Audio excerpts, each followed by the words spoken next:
Welcome back, everybody. I'm here now with that full forecast. Current temperatures have dropped down just a little bit more. We're at around 72 degrees here in San Angelo, as well as still in Abilene. Looks like not too many places have dropped further down to the 60s, 68 degrees still over here in Big Lake, 67 here in Eastland, Breckenridge, 68 over there in Comanche. But it is going to be a pretty comfortable night. Like I showed you earlier, we're going to have more cloud cover coming in, which is what is going to allow us to keep our temperatures above average for as long as we will. Lows really only getting into the 60s area wide, and you see this huge swath of clouds that's going to take over our entire region during these overnight hours. But once we get into the daytime, it is going to slowly dissipate and will be mostly sunny by the time we get into the evening. Highs going to be in the mid to upper 80s, maybe some places hitting the 90s like I'm seeing here, Snyder, Esperant, even up there to Knox City. It's going to be a comfortable day. Now, you might not have seen them, but there could be a couple of showers that make their way through our area as we get through Thursday. There's a very weak shortwave trough that's moving its way through our area that looks like it could bring some showers, maybe an isolated thunderstorm or two,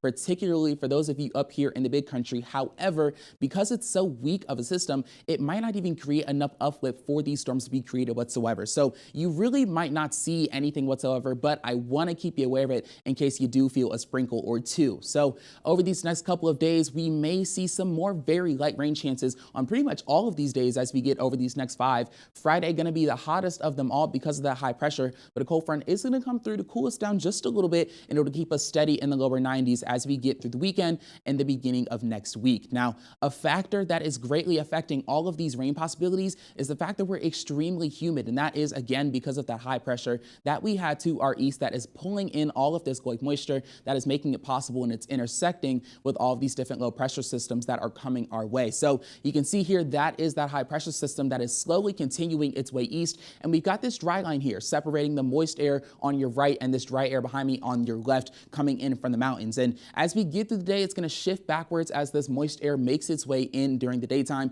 But as the day goes on, that's going to shift its way back. This dry air is going to take over because of all that extra heat coming through the day. But as we get into Friday, you're going to see that next low pressure system start to actually make its way in to the point that it actually bisects us here going through West Texas. And this dry line is going to be part of the possibility of what makes those rain chances likely because you have that uplift here on the dry line. But again, it's looking like some pretty light chances. We're not really looking like we're going to see very high totals, if any rain whatsoever. But as we get into Saturday, that low pressure system is going to produce a cold front that'll make its way towards us through the plains and through most of Texas. So you can see on Saturday morning, almost all of Texas has this moist air in front of the front because of that high pressure, but that cold front has extremely dry air behind it, and it's going to continue to push through as we get through Saturday. Now, the cold front is going to bring rain, but it just doesn't really look like it's going to be for us. If you are going to catch some of those showers, it's going to be in this I-10 corridor from about Crockett even over here to McCulloch and Mason counties, because it's going to be south of that cold front where that convection is going to be happening. But the real rain chances for us are going to happen on Sunday. Now, I showed you on Friday, we had that dry line that's going to be cutting our area in half pretty much through these couple of counties. And that's because Friday is going to basically have different kinds of weather on each side. On the west, we're going to have a fire weather watch for humidity under 15% and wind gusts up to 30 miles per hour.